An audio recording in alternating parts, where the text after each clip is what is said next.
This video is sponsored by Squarespace. Stick around to the end to see how you can save 10% off of your first purchase of a website or domain. The Sixers just lost in 6 games to the Miami Heat in round 2. With this team adding James Harden at the deadline, there were a lot of people who believed this team could go quite far. However, with them being a second-round exit, it is evident that there is changes needed for this team to reach its fullest potential. So, what's next for the Sixers?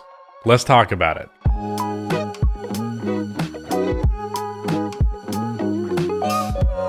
Before I continue on with this video, if you are new here and you have not already, please be sure to subscribe to this channel for at least weekly NBA playoff content that is really high quality over here. And go subscribe to my second channel where I am also posting basically daily NBA playoff content where I try to cover all of my bases, and it's lower quality over there, but it's more stuff. And I'm nearly at 100K over there, so your subscription would be much appreciated. Also drop a like on this video. It only takes 1 second and makes a massive difference in how the video performs in the YouTube algorithm. There are really 3 main identifiable problems with the Sixers as far as I can tell. Those 3 are Doc Rivers, James Harden, and some elements of the supporting cast. Let's first start with Doc Rivers. I don't think I'm hurting any feelings by suggesting that the guy should be fired, other than maybe Doc's, in case he's watching this video. And in that case, I'm sorry, Doc, but you're not a very good coach. His rotations are some of the worst that I have ever seen in my goddamn life. His offense is painfully simplistic and completely lacking in any creativity. His defensive schemes have never been particularly identifiable or good, more so just relying on having talented defenders. And while the saving grace for Doc has always been his communication with players and being able to give them those movie-like halftime speeches, even through his chain smoker-ass voice, in this series versus Miami, I found that the Sixers looked quite uninspired, and that was actually a common thread from the players talking about the series in post-game. And a similar thing happened with the Hawks series last year, so I don't even know that what Doc is supposed to be good at is really happening here. The area where Doc Rivers has really always had a place in the league, and probably always will, is in the fact that he is not a bad NBA head coach. He serves really well as a placeholder, someone who's just not going to do his job poorly. If you're moving on from a terrible head coach like Brett Brown, you will not turn your nose up at Doc Rivers because, hey, at least he isn't Brett Brown. But at a certain point, you just not being trash is not going to keep you employed on a team long term. It might get you a job somewhere else, but you're not going to stick around one place long, especially in the NBA where the janitors and ball boys have more job security and tenure with franchises than head coaches do. And in the case of a team that has genuine aspirations of a championship and has the talent to have those aspirations, it's going to make you being just okay stand out as the weak link. Not bad was okay when they were shooting for not bad, but the aspirations have gone up and Doc Rivers just does not align with that. So the first step I would take this offseason is firing Doc Rivers, and if I'm a betting man, I'm putting quite a bit of money on that happening within a month or so. Hell, if it was announced tomorrow, I would not be shocked. And before you'd stop me, I realized that Daryl Morey said he wasn't going to fire Doc Rivers, but he was asked that question at a press conference where Doc Rivers was sitting right next to him, so I don't think that says much. The Bulls' new president of basketball operations, when he was hired, said that they weren't going to fire Jim Boylen, and obviously they were gonna fire Jim Boylen. It's just not politically correct to say that shit in front of the man or say it to the media. Then this brings us to James Harden, who was obviously not very good in this year's playoffs, outside of that one Game 4, which really was such an outlier that it's honestly even more discouraging that he had that game. Harden dropping 31, 7, and 9 should not be a surprise. For his career in Houston, he averaged 28, 6, and 7 in the playoffs. So those Game 4 numbers are not much better than what we would typically see from him just a few seasons ago. When everyone freaked out about that game, I was like, wow, have we reached the point where Harden having 31 is a surprise? Like the man didn't average 36 in a season before? The reaction to that game to me was pretty eye-opening.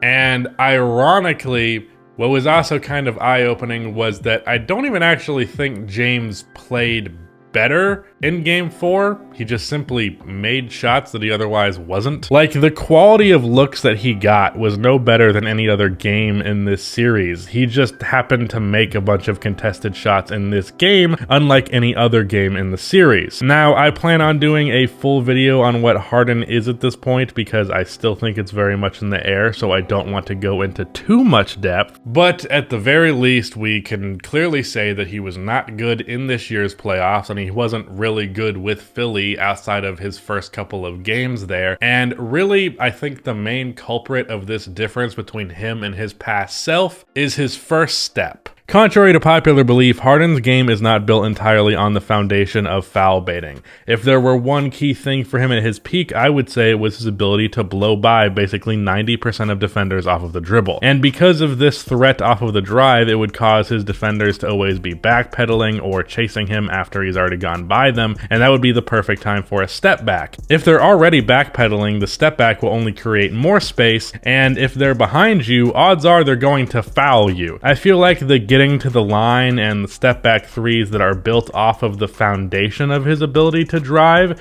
get more focus and attention than that ability to drive that makes that possible in the first place. But when we see him as this version of himself who doesn't really have that first step anymore, he kind of struggles at times to get to the line, but more importantly and much more severely, he really struggles to create space on his step backs. He shot the ball extremely poorly, not because shooting is something that really regresses with a hamstring injury, but rather that he just can't create space anymore. His whole game is built around that first step, so if that's gone, everything else goes with it outside of obviously his playmaking, which is why he's been more of a pass-first player than ever. What I would hope with James is that his lack of burst on the first step is something that can be fixed. He had a hamstring injury that caused this, and reports would suggest he still hasn't fully rehabbed it, and there's potentially even some surgeries to be had. Also, rehabbing led to him having less time to get into regular season shape, something Harden has already struggled with in the past. That said, he has serious motivation to actually get back to what he was, if that is indeed possible. He will be up for a contract extension after next season, and if he continues this downward trajectory, he will not be getting max money, and depending on how bad he falls off, he could be leaving upwards of $100 million on the table. That is a lot of strip club money, so I don't see him not taking this seriously. Now, last but not least is the supporting cast. Now,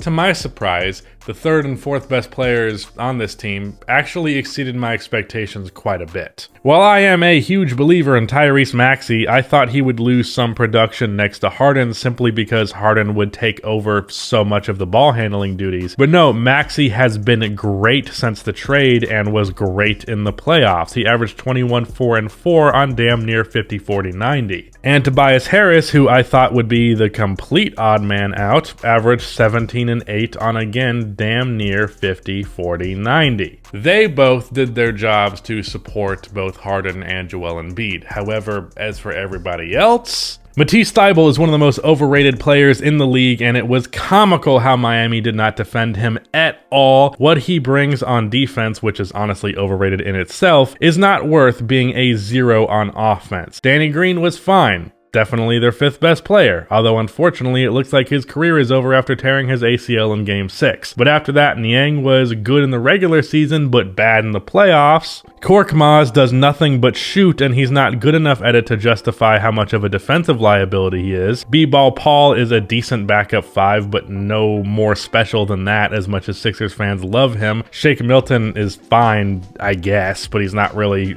special at one thing or another. But really, my big problem with all of these names is how random they feel. They do not feel as though a list of players that were assembled with a specific scheme or system in mind. It's like in 2K, if you did a simulated redraft of the entire league, and then you let the CPU draft and they take 3 centers with their first 3 picks. It's that level of what kind of decision making went behind these players being on this roster. Philly this offseason really needs to prioritize 3-and-D type of players who could play well off of Harden and Embiid. The problem there, however, is that they don't exactly have cap space, so I'm not sure how they're making these moves. There are guys like Tony Snell, Gary Harris, or JaMychal Green who you could get for dirt cheap, but are you wanting those to be your key offseason additions? Trade-wise, they don't have their pick this year. That belongs to OKC for the Horford trade, but luckily, most of their players are still under contract, so you could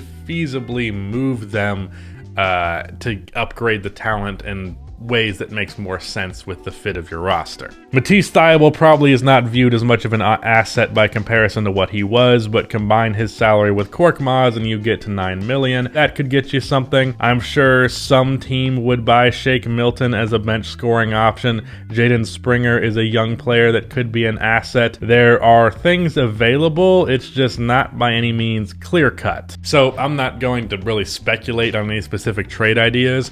Luckily, Daryl Morey is a better GM than me, so he'll probably come up with something. Anyways, let's say the Sixers next year go into the season with 3 good rotation players who, like, you're confident playing 20 plus minutes a game, who really fit with the construction of the roster, and then there's a 4th guy to get you to a 8-man rotation that's not great, but you can live with him playing like 15 minutes. And then let's say James Harden rehabs his injury, and while he's not quite his peak self, he's somewhat between his peak and what we've seen from him lately, so he's still very much an all-star and potentially even all-NBA level player. Then of course there's another offseason for Tyrese Maxey to improve. I'd honestly bet on Maxey being an all-star next year himself. If the Sixers come into next season with that, anything is possible. But before I let you go, I want to talk about today's sponsor, Squarespace. Chances are, if you have been on YouTube long enough, you have heard of Squarespace, and that is for good reason.